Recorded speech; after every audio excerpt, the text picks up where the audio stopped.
Powered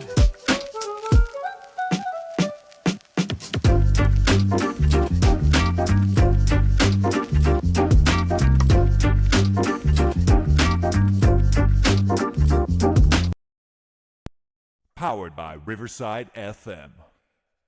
Powered Right. by. Welcome Alright, back, class. welcome back. Nice Ay, shirt. parang may nakita akong iniinom mo dyan, Pards, ah. Ano ba yan? Parts. Water. Water. Kala ko Gatorade. Ako na. Ikaw ba, Water. Parts? Ano bang nandyan sa'yo ngayon? Pards, dating gawin, normal na inumin lang. Tsaka, Pards, may special lang. Sugo. All-time partner. Anong paborito mo? Ay, anong partner ng sugo? Pards, Boss RSA, baka naman. Baka naman, Boss RSA. Paborito ko Pards, yung sugo eh. sugo. Goat. Anong flavor, Pards, ang ano? Mas masarap? Yung normal na bawang o yung spicy? Spicy, syempre. Nakakatanggal ng ano eh. Parang, Amats. oo, naamat. Makakagising ng konti eh. Totoo. Lahat naman ng pulutan na maanghang. Ang sarap. Pards, binabasa ako. Nitong weekend lang, may na-cancel na naman. Kaya tayo ay not and never shall be Yes. canceled. Amen. Pero Sino ito yan? makapangyarihang nilalang na din. Malamang sa mundo ng corporate. So, nabasa ko, sa newsfeed, nag-viral. Binabasa ako sa balita na usap-usapan sa mundo ng Reddit. Alam mo naman, ang Reddit, nandyan lahat eh. Lahat ng Chismis. small fixes nga eh. Pero andyan din yung chismis. Mga how to ganito, how to ganyan. Ano ba to? Tapos, may sagot sa Reddit kahit gaano kalit na Totoo. bagay yung katanungan mo. Totoo. Parang sila yung sinaunang AI.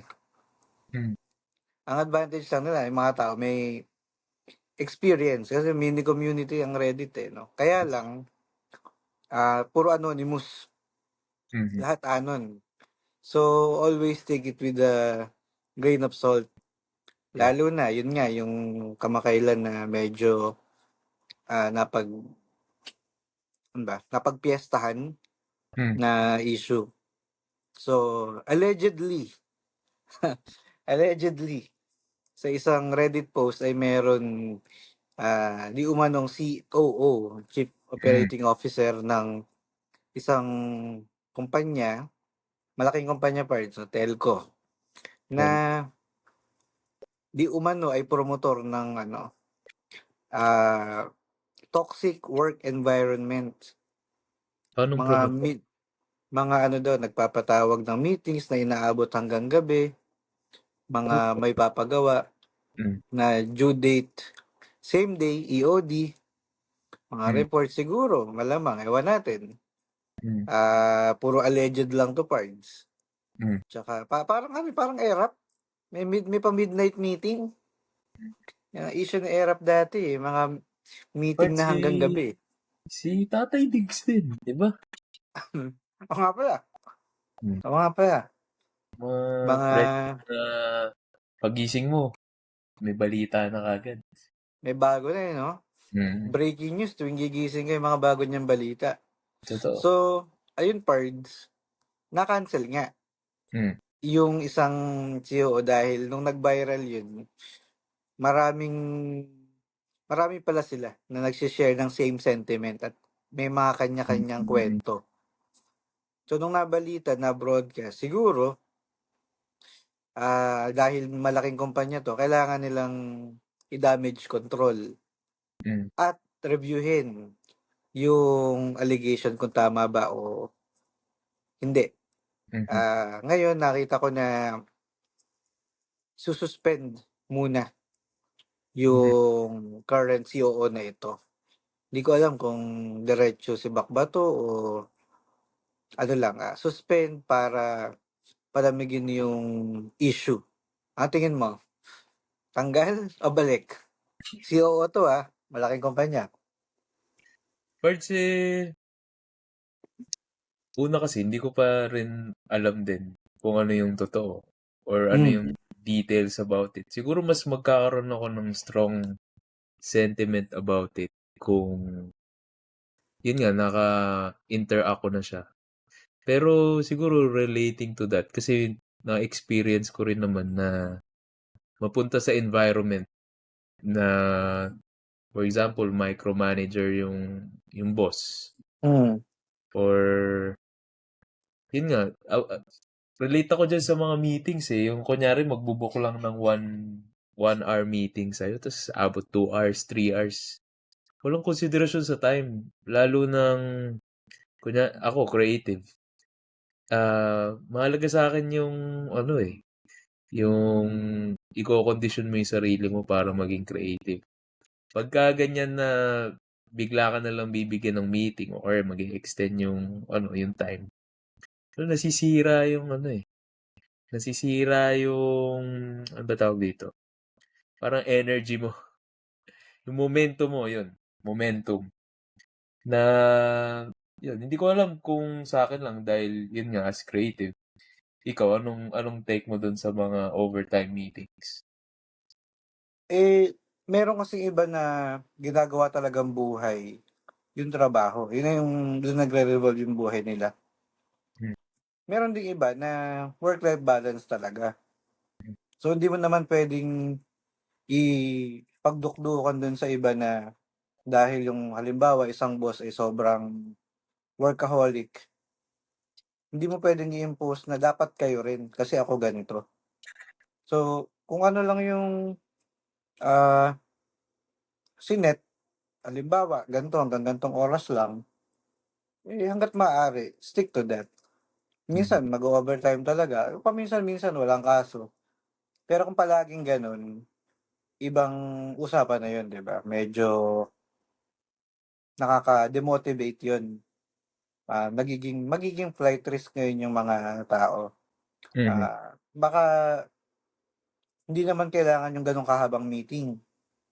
Totoo. Baka pwedeng plan Email lang. siya na strategize kung ano ba laman dapat ng meeting na yon. Baka naman dapat Minsan talaga, nasa taas Pards. lang. Kunyari, nag-meeting. Tapos walang kwenta nung pinag-usap, parang paikot-ikot lang siya. Tapos mapapaisip ka na, di ba dapat meeting na lang to? Dapat Slack na lang to? Sana email na lang to, di ba? O Oo. kaya, ano ba gusto mangyari? Kasi madaming palabok, edi rektahin na. Oo, Hindi yung rektahin na. ganun. Kasi minsan naliligaw yung usapan kung saan kung saan napupunta. Nakakainis pa dyan minsan yung kunyari parang kinukuha yung sentiment nyo. What do you think, guys? Pero alam nyo na may decision na siya. Totoo. Parang Parang, kailangan lang ng opinion ng iba, pero masabi lang na kinonsulta ba? parang front lang niya na siya, ini-involve niya lahat. Pero, yun ang nakakainis Kaplastikan. Meron talagang ganun no? Parang, di ko alam kung ano ba to, parang lumalabas yung ganong klase parang siya, fake leadership.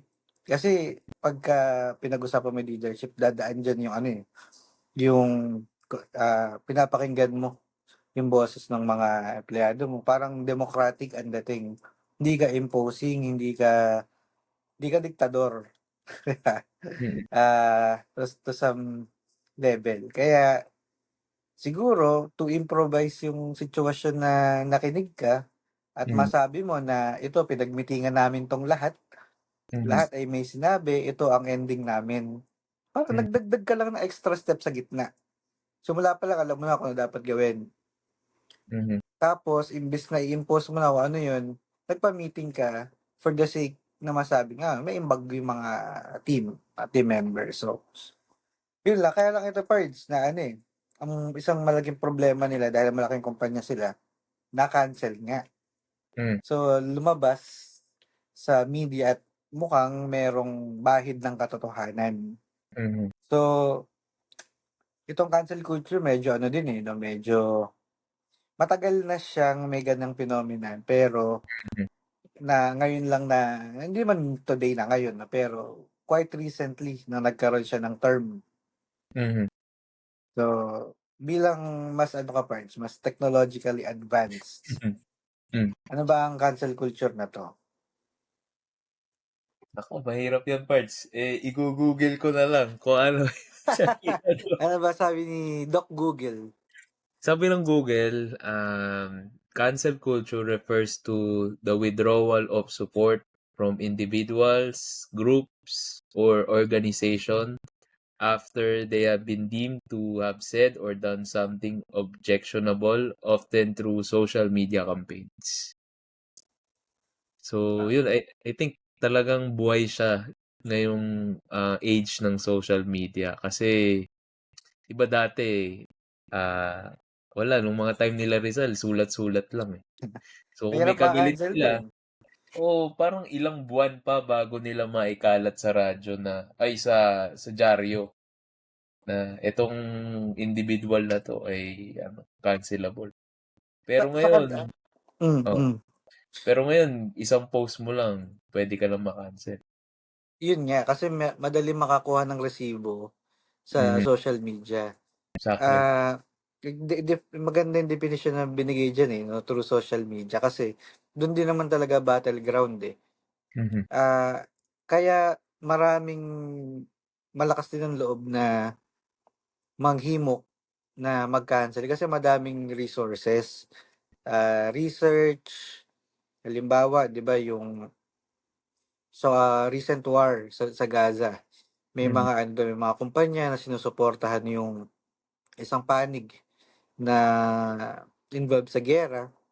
So, pinapa-cancel nila.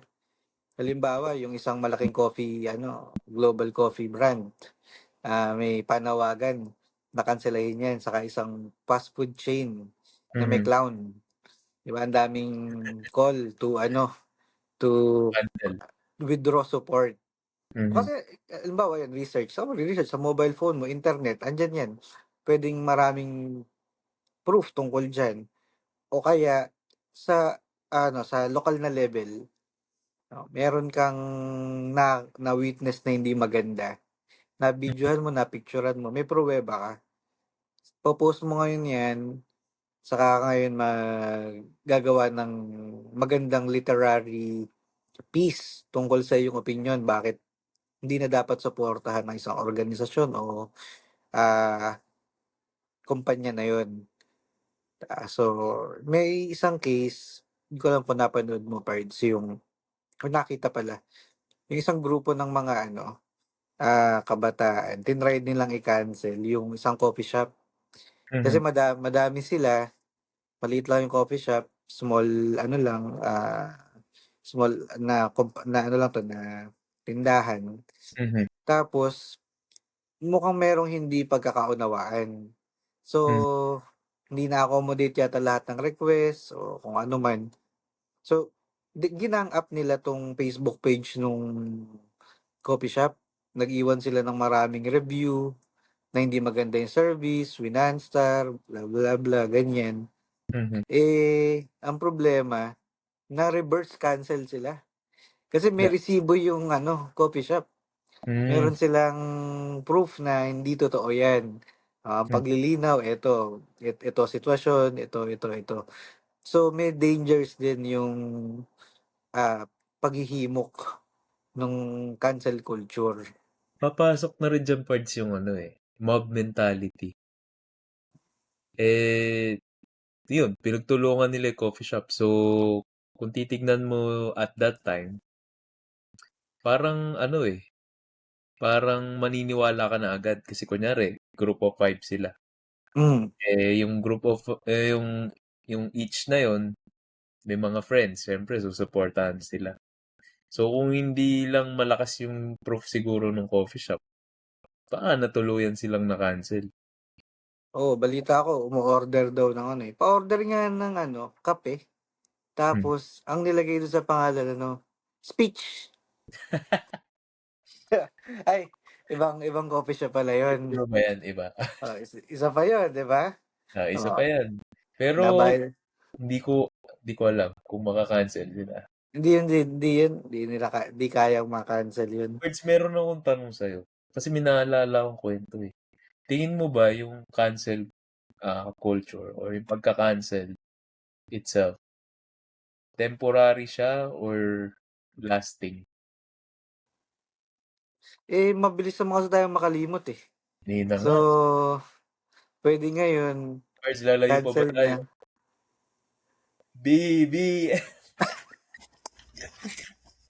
Solid Solid tayo. support. Solid. Solid support. Dalawa lang ha, dalawa lang. So, yung pag-cancel, parts, para siyang minsan heat of the moment ang dating dun sa mga panawagan. Tapos Mhm. kulang sa follow through. Mhm. Lalo ngayon na sobrang daming naka-cancel. So, Mhm. pwedeng matabunan yung issue nung yung sa pag-cancel dun sa isang tao. Mhm. Tapos, naalala ko lang, no, dati nung wala pa yung term ng cancel culture, sa medyo lokal na level, may tinatawag tayong di ba? Persona non grata. Mhm. Para siyang cancel culture in a way, no? Naalala ko si Ramon Bautista, The Dragon, Yung sa, ano ba, hipon? yung sa hipon joke. Mm. Tama. Mm. Di ba, nagano siya. Nasa Davao siya. Tapos, nag-joke siya tungkol Oh, sa mga residente ng Davao na mga hipon daw. Sabi maraming niya, hipon. Oo. maraming hipon doon. So, basta to that effect. Ngayon, ang problema niya, nandun pala si then Mayor, Vice Mayor pala, o Mayor, Sara Duterte, na ngayon ay Vice Presidente na. Na isa Pards, ring. isa ring solid ang paninindigan sa mga physical cancel culture. Ah, So, first on the spot, siya, pinag-apologize sa stage. oo nga, nakita ko yung video. Talagang Fiesta yun, di ba? pinagagalitan siya. Mm. Auto-cancel, boy. Parang narinig ko rin yung interview niya, natakot siya sa buhay niya doon dahil syempre, yun din yun eh, mob mentality din sa lugar na yun eh. Tsaka, Dahil, dayo siya dun eh. mm, yun. Yung mob mentality, tingnan natin. But naalala ko to nung college na daanan namin to. Mob mentality or herd mentality, a psychological phenomenon where individuals adopt the beliefs, behaviors, and attitudes of a group, often at the expense of their own judgment. Halimbawa, parts may isang post, 'di ba, na negative. Mm. Ngayon, nakita mo itong post na to, mayroong 5,000 likes, shares, interactions, o ano man. Mm. So dahil sobrang dami niyang likes, dahil maraming tao naniniwala dito. Ngayon, maka-cloud yung judgment mo na busisiin. May ganun tendency kung totoo ba to o hindi. Tapos magra-ride ka na lang doon sa laman nung post na yon. So, Mm. kung ano yung pinapaniwalaan nila dahil marami ding naniniwala, ikaw din maniniwala ka. Kahit na ikaw hindi mo naman mismo na-experience yun o wala kang first-hand experience dun sa nangyari na yun. So, Mm. yun medyo delikado kung walang critical thinking. Sa Exact. kabilang banda naman, minsan hindi mo naman kailangan ng pruweba, kailangan mo namang kahit implied, lahat kayo magegets nyo. Halimbawa, yung recent na kina-cancel yung mga Nepo babies. Oo. Pards, updated ka ba? Naririnig ko lang sa balita pero hindi ako masyadong, parang ano kasi, di ba parang nung narinig ko siya sa balita, di na ako nagulat. Parang ano na siya eh, matagal mo nang alam na may gano'n. Siguro ngayon lang mas na-expose na maganda dahil yun, inexpose siya ng ating presidente. Ayun. Ang delikado kasi diyan, 'di ba nakita mo yung mga post, Mm. hindi na lang siya cancel culture, eh. Nagbo-borderline bullying na din siya. Mm. Kasi oo, sige may hindi ko pinagtatanggol, sinasabi ko lang na may iba't ibang anggulo diyan sa cancel culture, gusto ko lang mapakita. Mm. So, tama na ma-cancel yung gano'ng mga ano, gawain, yung pagbubulsa, yung mga kung ano man, kung meron man, kung Mm. meron man. Yun nga lang minsan nag-aano na, dahil online ito, Mm. nag below the belt na yung mga tira dun sa Mm. mga ano, whether deserve nila o hindi, up to you, Or 'di ba? meron kasing usapan na ewan ko kung sa Facebook 'to or sa Reddit. Parang tama daw ba na i-bully at i-cancel yung mga nepo babies? Ang directly involved naman 'di ba yung parents nila? Oo. Anong take mo to? Ito ay mga ano, halimbawa na lang,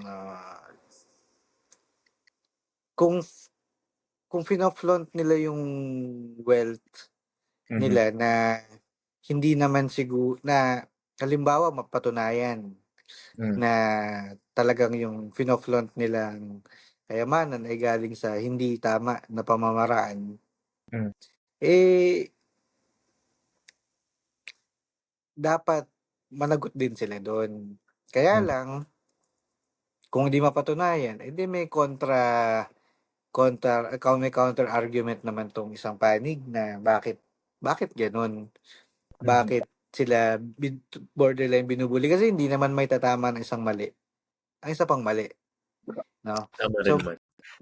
dapat may limit kung ano yung ika-cancel o babanatan. Kaya Mhm. lang, dahil anonymous naman ang mga tao sa internet, minsan wala talagang ano, walang limit yung mga banat nila, tuloy-tuloy. Totoo. Sa'kin naman pards, ang hirap rin mag-ano, ang hirap niyang mag-take ng side. Pero kung isipin mo kasi, matatanda na yung mga 'to, hindi naman sila like sobrang bata pa. So naisip ko lang, yun na-mention mo rin kanina, critical thinking na lang din, eh. Dati hindi naman kami ganito kayaman, ta's biglang yumaman sila, ta's alam mo yun, pino-flaunt pa nila na gano'n. So parang at some point, sana man lang na-realize nila na galing sa mali yung ginagawa nila at di tamang i-flaunt yun.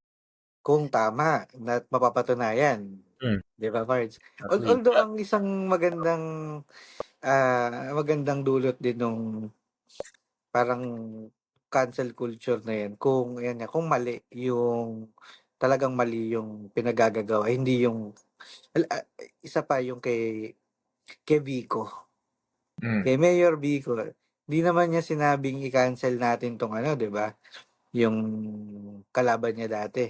Yung construction Sabi firm na 'to kaya. at saka yung ano, hindi rin niya sinabi na i-cancel natin itong mga, ah, journalist, 'no, si Corina at saka si Julius. Mhm. Pero dahil sort of implied, 'no, at may akusasyon na tumanggap ng certain amount of money, di umano sila para ma-feature yung sila Diskaya. So nag-jump in ngayon yung mga tao. Mhm. Ngayon nagkaroon ng awareness yung Hmm. karamihan ng tao. Mhm. So whether napatunayan na o hindi, at the very least ay naging topic na siya, na dapat itong tingnan na issue ito. Hindi lang dun sa mga flood control project, pero pati yung ethics ng pagiging isang journalist. Hindi ako journalist, wala akong masyadong alam diyan, pero nakikinig lang ako sa mga, ah, punto ng ibang journalist na may gano'n pala, bawal bawal tumanggap directly or indirectly ng mga, bigay galing dun sa i-interview na i-feature Mhm. nila.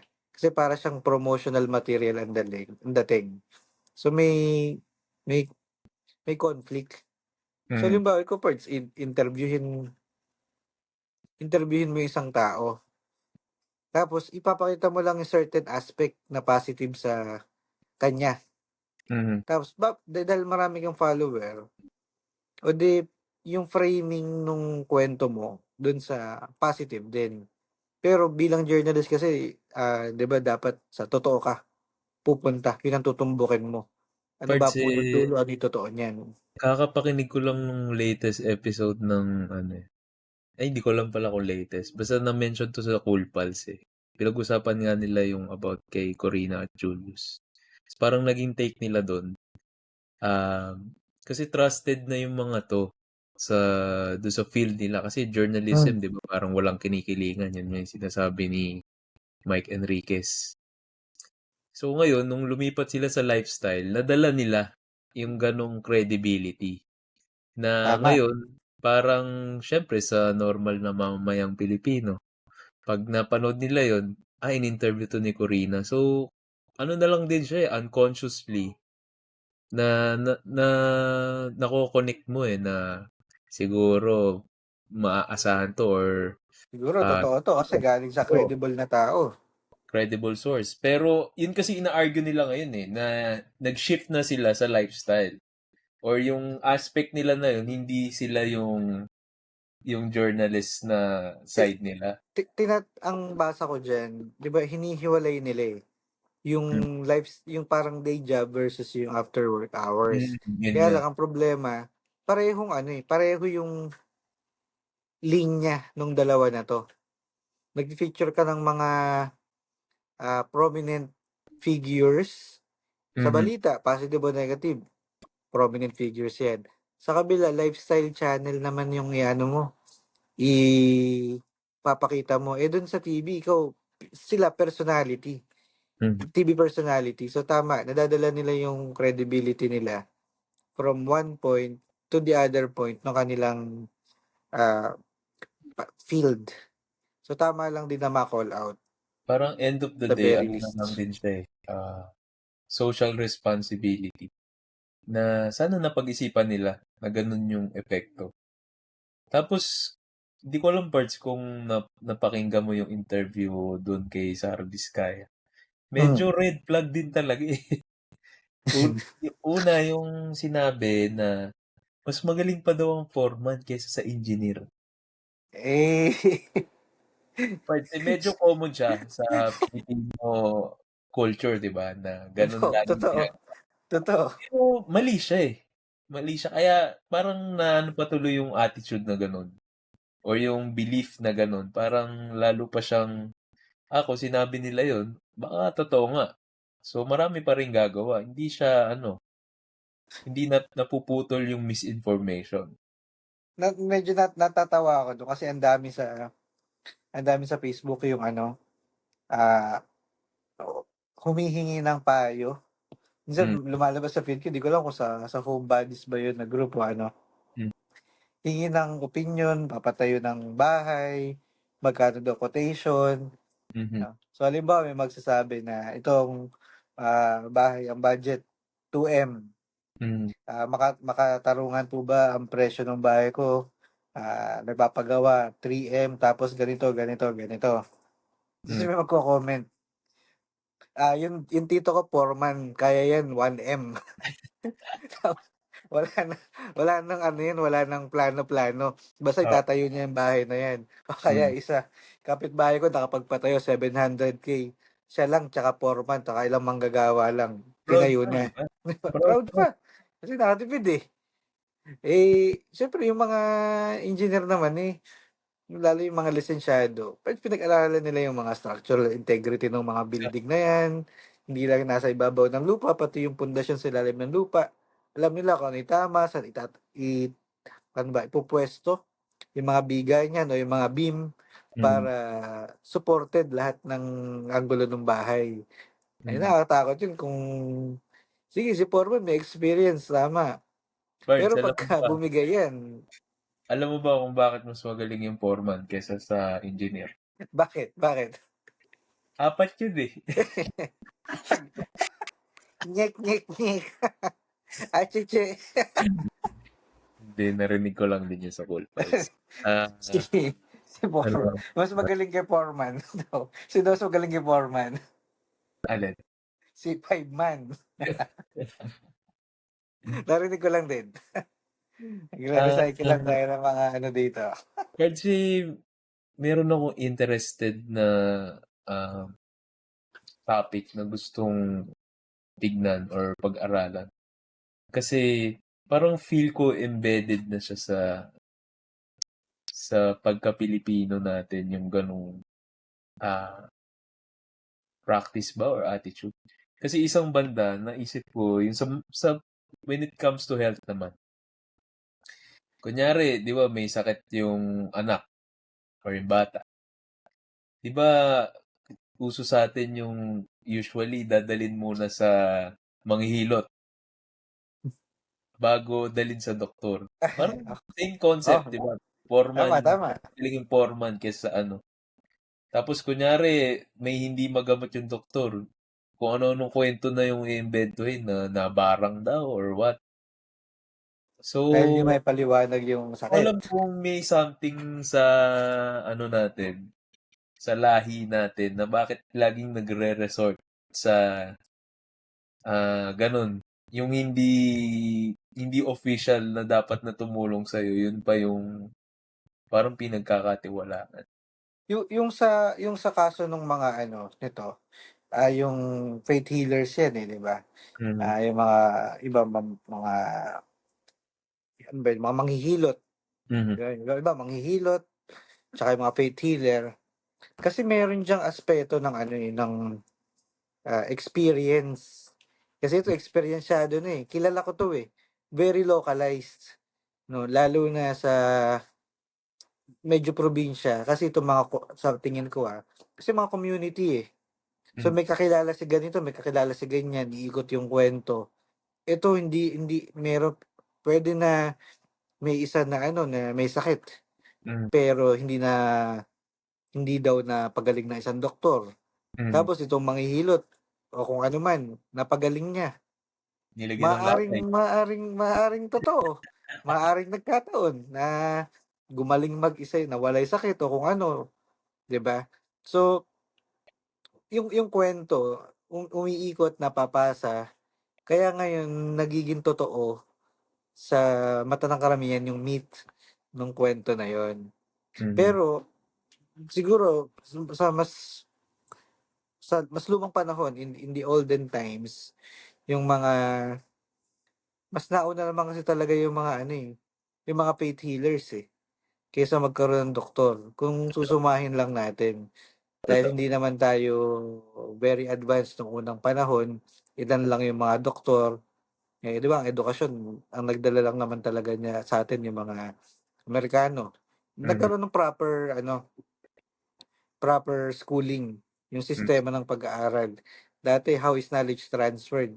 Galing dun sa mga ah, ma- sa mga tribo-tribo, meron yan yung mga matatanda na nagtatala ng o tinatandaan nila tong mga pangyayari sa history, papasa nila sa mga susunod na henerasyon through oral ah paano ba, transfer. Mhm. Ngayon, so merong ganong ano ba tawag doon? May ganong person sa isang community. Tapos meron din diyan, syempre yung leader type. Nandiyan din yung manggagamot. Usually pamilya yan eh. Mhm. Dahil nga kung sino yung may experience sa ganito, malamang sa malamang, papasa din niya yung knowledge siya dun sa magiging anak niya. Kaya pag, Mhm. pag binalikan mo yung ibang mga manghihilot, ah yung mga lumang manghihilot na baka inabutan mo pa, baka nadala ka ba sa manghihilot dati, Pards? Oo Hindi. naman, O, Pards. di ba? Natatanda ko meron dati ako, nahilot din ako, pero nung pagpunta namin doon, hindi na yung matanda yung kaharap namin, nakakilala nung lola ko. Yung Hmm. anak na. Mm. Siya na ang tagapagmana ng kanilang Naipasa ang, naipasa. Ang hiyas. ang hiyas. Ang hiyas naipasa. So, Bumalik ka eh, naman. hindi ko matandaan pero mas sumakit yung likod ko. Pilay daw eh. Yung first, di ba pilay? Nadali mo Oo. sa manghihilot. Paano kung mapalala yan? Di ba? Minsan So, lagnat, tas pagka dinala mo dun, magiging pilay. Tapos iinat-inatin ka. minsan hybrid yan eh. Manghihilot na anti-mangkukulam pa, di ba? Okay, ganon. So, buti yan. Pero sila, hindi naman sila na-cancel eh, kahit na ano, di ba? Buti na lang. Debunk lang. Parts, Debunk. di ba, ito about faith healing. Na-relate ko rin sa faith naman. At na-cancel din. Si Apollo Kibuloy, Parts. Ay. First, parang hindi canceled eh. Na Di ano ba? eh. Na-corner. At Na-corner. na-corner. Parts, ito yung parang magandang case study na kasi di ba tumakbo pa siyang senador tapos ang dami Tama. 2025. niyang defenders na kahit ma-cancel ka pero kung meron ka ring backing hindi siya mangyayari. Kung meron ka solid na fan base. Oo, meron pang naalala ko noon, hindi ko alam kung kanang kamay niya yun or something na mataas dun sa church niya. Parang nagpipreach siya, sabi niya, utang na loob niyo na binigay namin sa inyo si pastor. Nakita mo ba yun? Oo, Mards. Tapos ang dami sa comment, sa inyo na. Parang, di ba? Tapos may mga content creator pa na bakit daw nila iboboto. Di ko alam kung mga bayad to or na brainwash. So, yun. Mahirap Hindi, din yun. meron talagang ano eh, parang yun yung isang ano, parang criteria. Mm. Para ma-cancel ka, kailangan ma-zero yung ano eh. Ma-zero yung base o talagang mapatahimik mo sila. Pero Mm. hanggat meron kang solid na mga taong naniniwala o sumusuporta, hindi ka makakancel. Si Totoo. ano, mga social media personality parts, diba? May iba dyan na talagang kinakancel hanggang sa nawala. Iba napapagtripan lang. Sino? Si Marlo Pards, di ba? Si Sander Ford. Part Oh. sa isang banda rin kasi, ano yung tawag dito? PR. PR nga ba? Hindi. Engagement eh. Yung may sinasabi sila na kahit negative engagement pa rin yan. Kaso So, Pards, ito na-cancel eh. hindi, bumabalik ka naman part. Babalik ba? Hindi mo ba napapansin na lagi siyang relevant? Di ba napakatagal ng pangalan ni Marlo? Like, siguro college pa lang tayo. Kilala na natin Marlo. Kasi meme yan eh, yung pangit na itsura niya. Hanggang ngayon 2025, relevant siya. Kasi Pards, kinuha na naman ni Corina, papapugiin daw. Ulit. May project na naman. May nag-comment sabi, baka po pwede yung ugali na yung paretoke. Isa pa May, Pards na naalala ko, mm, na hindi ko pa rin maisip paano nangyari. Kasi naalala ko, college ata to. Si Nancy Binay. Naalala mo nung first time niyang pumunta sa scene na, di ba parang, ewan ko sa kabataan lang siguro nun, canceled siya eh. Kasi ang credential lang niya, anak siya ni Jejo Marbinay. Naalala mo yung time na yan? Tapos sa Facebook nun, talagang kala ko matatalo siya eh. Kasi talagang negative yung sentiment ng at least yung circle ko doon sa social media. Tapos biglang dating ng eleksyon, putik panalo. 'Di ba until recently senador siya. So, tapos siya, alam ko tapos termino ni ano. Hindi ako nagkakamali ni Nancy. yun yung di ko maisip na ibig sabihin ba no na mas marami pa ring matatanda na boomer na supporter niya. Kaya Tama, kahit maraming bumoto. yung turnout pa din. May support pa din kaya hindi na-cancel. Tamo nanalo pa nanalo pa siyang Mayor. mayor, di ba? Mm. So yan ang mga pitfalls ng pagiging canceled. Mm. Yun pa ba? Meron pang recent na na-cancel social media. Isip ko parang basta hanggat rage baiting parts. Yun, exactly. Sa rage baiting naman, yung, di ba, kahit ang dami-daming nagko-comment dyan, hindi sila hindi sila ma-cancel dahil din dun sa fact na ang dami nagko-comment sa kanila eh. So, Mm. lalong lumalabas sa algorithm mo yung yung tao na yon o yung Totoo. page na yan. Kaya hindi ma-cancel. Tapos tuloy-tuloy pa din siya kasi namamonetize niya yung pagka-cancel sa kanya. Kaya pag may kinakainisan akong personality, talagang hindi ko na lang, i-skip ko na lang, hindi ko na ilalike, hindi na ako mag-angry. Hindi na ako Black magko-comment. na, di ba? Kasi alam kong ganyan mangyayari. Tapos ang mangyayari pa niyan, kaya nag-post ka ng hate sa comment section, may sasagot pa sa'yo. Tapos magsasagutan sila hanggang sa Yun. mag-away sila. So, ang nangyayari ngayon sa algorithm, yung post niya, pakita ng pakita sa feed ng iba. So, Kasi napapag-usapan. lalong lumalawak yung ano niya, yung reach niya. Parang Eh, naging ano na rin siya recently, itong rage baiting. Parang yun na yung tinatak ng ibang mga trend. creator. Kasi nakaka-steer siya ng ano eh, ng curiosity. Yung kumakanta parts ng Guns N' Roses, di ba ganun din Si, siya? pangalan nun, si, Si Onela. nakalimutan ko yung pangalan. Yun. Wala, Si parang JM Manila. pinapilan na lang niya na galit sa kanya yung tao. Which I Eh, think works. kahit gaano ka yung boses niya no? Talagang, kasi napapag-anuhan siya eh. Napapansin siya eh. Sa isang Ito banda, Pards, oh, recent lang Pards, yung, anong pangalan nun? Parang Chris Bryan ba? Parang ganun. Nakita ano, ko lang Pards eh. So, ang ginagawa niya Pards, parang may siya, yung salamin niya may camera. hmm, Tapos, nabibideo yung sinikarap niya without them knowing na nabibideo sila. hmm, Tapos, may mga kinakausap siya na parang underage hmm, na babae. Lalaki yung yung parang personality. Tapos babae, mga minor de edad.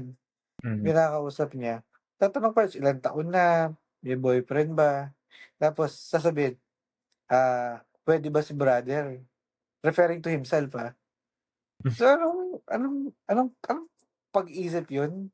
Pwede ba hmm, si brother? Di ba?